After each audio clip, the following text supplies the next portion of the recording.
برغم ان الاب اتنازل عن القضية والمحامي بتاعها كمان قدم طعن عشان خاطر يطعن في الحكم اللي محكوم عليها بالاعدام وفي نفس الوقت يطلعوها براءة، الا ان القاضي رفض الطعن وقرر ان هو يحكم عليها بالاعدام عشان يحقق عدل ربنا، عشان من قتل يقتل.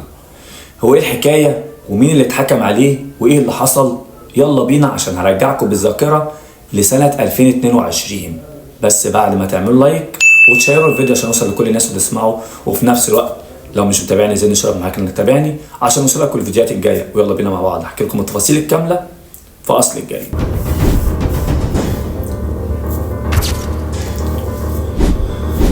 نورهان خليل او الملقبه ببنت بورسعيد، بنت عندها 20 سنه، مامتها كانت بتشتغل ممرضه.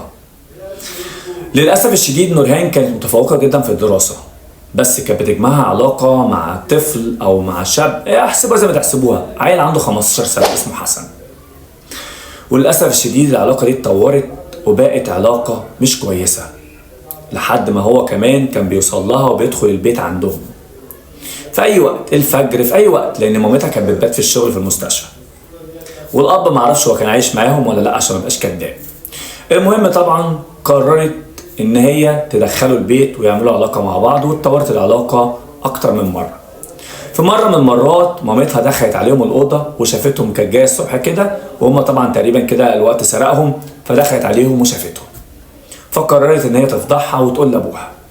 لكن طبعا نورهان كان عندها رأي تاني، انها اتفقت مع حسن ان هم لازم يتخلصوا منها عشان ما تفضحهاش. فقرروا ان هم في نفس اليوم بالليل، ان هي يعني هي وحسن دوت، ان هو يجيبوا آلة حادة زي السكينة طبعا، وفي نفس الوقت كمان عصاية خشبية فيها مسامير ومية مغلية وحاجات كتير كده مش كويسة. وبالفعل خلصوا عليها. تم الحكم عليها بالإعدام سنة 2023، لكن باباها راح عشان يقدم طعن طبعا مع المحامي عشان خاطر يطلعوها براءة، لكن خلاص اتحكم عليها بالإعدام رسمي الأيام اللي فاتت ديت. وطبعا القاضي قرر انه يحكم عليها بالاعدام عشان ده عدل ربنا. في رايكم انتوا فعلا القاضي عنده حق ولا كان ممكن تاخد فرصه تانية؟ هل مامتها اللي تعبت عشانها وكانت بتشتغل ممرضه، طبعا يعني ناس كتير كانت بتشهد باخلاقها يعني ست كويسه وتعبانه عشان خاطر بنتها وعشان خاطر كمان تعلمها احسن علام، هل كان جازات امها ان يحصل لها كده منها؟ الراي ليكم. سلام.